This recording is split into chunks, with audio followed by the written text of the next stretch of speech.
General science के important प्रश्न करेंगे जो कि एग्जाम में पूछे गए हैं।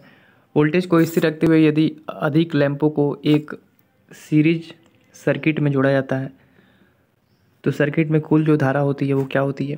बढ़ती है, घट जाती है, समान रहती है या फिर अनंत हो जाती है? तो ध्यान रखेंगे क्या होगा, घट जाती है।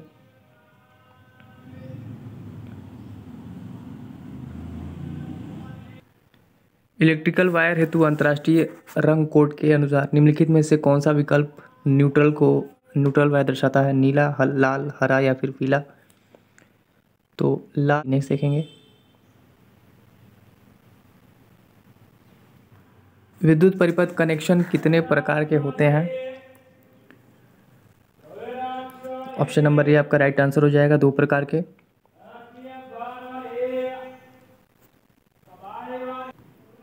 चित्र में दिखाए गए संकेत को विद्युत परिपथ के संदर्भ में क्या कहते हैं? इस सिंबल को क्या कहते हैं ये आपको बताना है।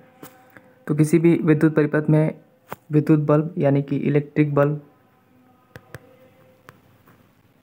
के आउटपुट को यानी कि निर्गत को आउटपुट को इस सिंबल से डिनोट करते हैं, दर्शाते हैं, ध्यान रखेंगे।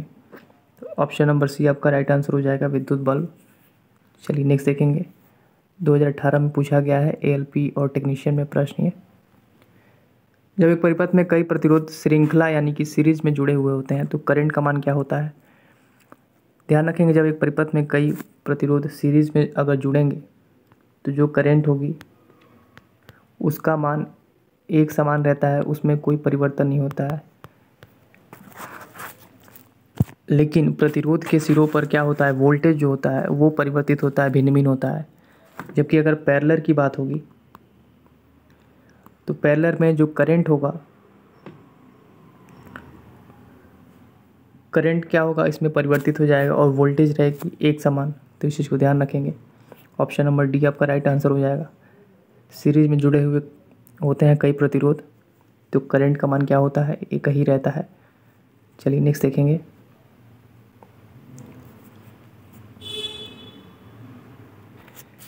ऐसे वायर जो घरों में बिजली संचारित करते हैं उसमें किसकी कोटिंग होती है? तो ध्यान रखेंगे, polyvinyl chloride. Option number A आपका राइट आंसर हो जाएगा, जिसे पीवीसी भी कहते हैं। ग्रुप डी में 2018 में पूछा गया ये। चलिए नेक्स्ट देखेंगे, 3 समान प्रतिरोध जिनका मान 6 ओम है एक दूसरे के साथ समांतर क्रम में जुड़े हुए हैं, इस संयोजन का तुल्य प्रतिरोध पूछा गया है। तो 3 समान प्रतिरोध हैं,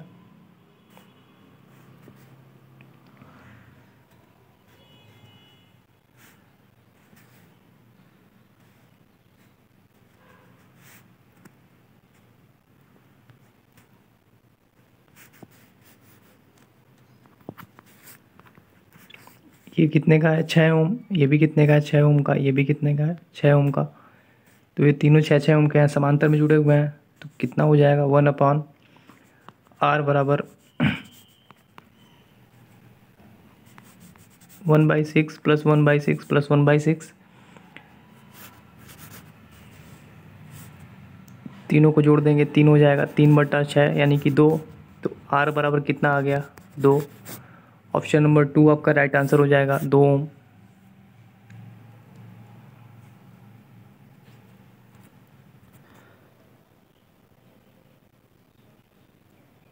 सर्किट में श्रृंखला में प्रतिरोध जुड़े होते हैं तो सर्किट के माध्यम से धारा का मान क्या होता है? तो क्या रहता है, एक ही रहता है, उसमें कोई परिवर्तन नहीं होता है।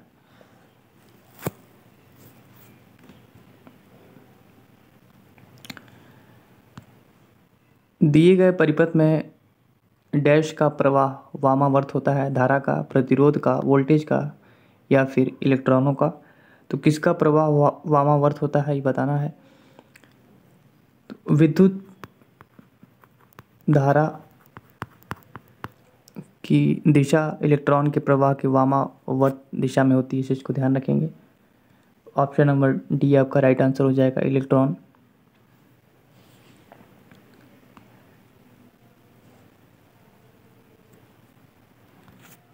निम्न में से कौन सा उपकरण परिपथ में विद्युत धारा का पता लगाता है? तो किसी विद्युत परिपथ में विद्युत धारा की उपस्थिति का पता लगाने का जो यंत्र होता है उसे गैल्वेनोमीटर कहते हैं। एमीटर क्या करता है? विद्युत धारा को एम्पियर में मापने हेतु यह यंत्र है। वोल्टमीटर क्या है? किसी विद्युत परिपथ में किन्हीं दो बिंदुओं के बीच विभवांतर यानी वोल्टेज मापने के लिए प्रयोग किया जाता है। और इलेक्ट्रोमीटर विद्युत आवेश मापने का यंत्र है, ध्यान रखेंगे इस चीज को।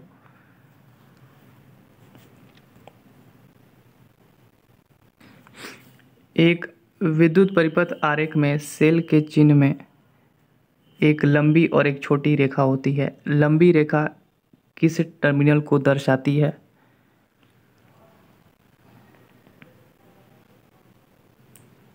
ये पॉजिटिव हो गया, ये नेगेटिव हो गया। तो पूछा गया है कि लंबी रेखा, तो ये लंबी वाली रेखा किसको दर्शा रही है? पॉजिटिव टर्मिनल को। तो आपका राइट आंसर हो जाएगा धनात्मक।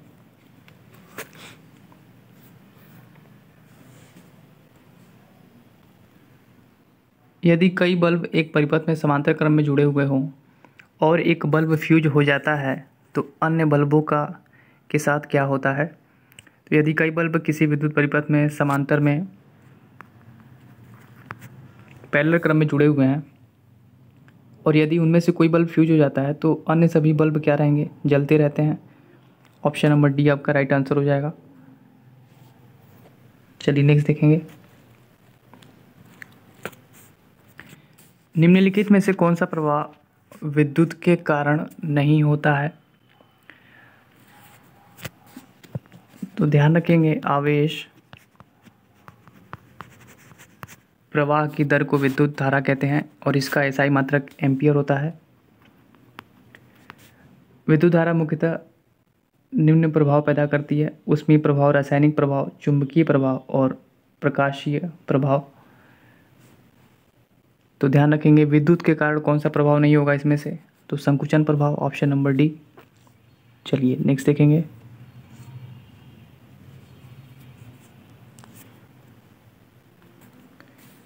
आरेख क्या प्रदर्शित करता है? बंद परिपथ में इलेक्ट्रॉनों की यादृच्छिक गति, खुले परिपथ में प्रोटॉनों की यादृच्छिक गति, खुले परिपथ में परमाणुओं की यादृच्छिक गति या फिर खुले परिपथ में इलेक्ट्रॉनों की यादृच्छिक गति।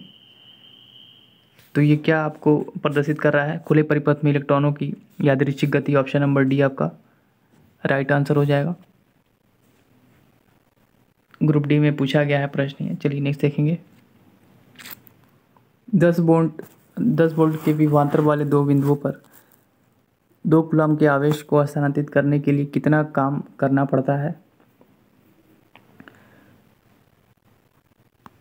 तो कार्य बराबर क्या हो जाएगा? Q into V। आवेश कितना है? 2। वोल्टेज कितना है? 10, 20 joule. Option number B right answer हो जाएगा आपको।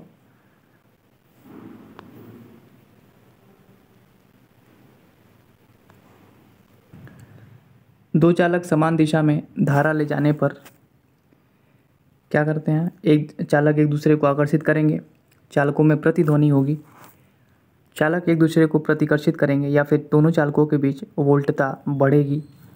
तो दो चालक समान दिशा में धारा ले जाने पर क्या होगा? कि चालक एक दूसरे को आकर्षित करेंगे। ऑप्शन नंबर ए आपका राइट आंसर हो जाएगा, क्योंकि क्या होता है, इनके बीच आकर्षण बल लगता है तथा जब दो चालक समान में विपरीत दिशा में धारा को ले जाते हैं तो उनके बीच प्रतिकर्षण बल लगता है। इस चीज़ को ध्यान रखेंगे। तो यहाँ पे समान दिशा में ले जा रहे हैं तो क्या होगा? आकर्षित करेंगे।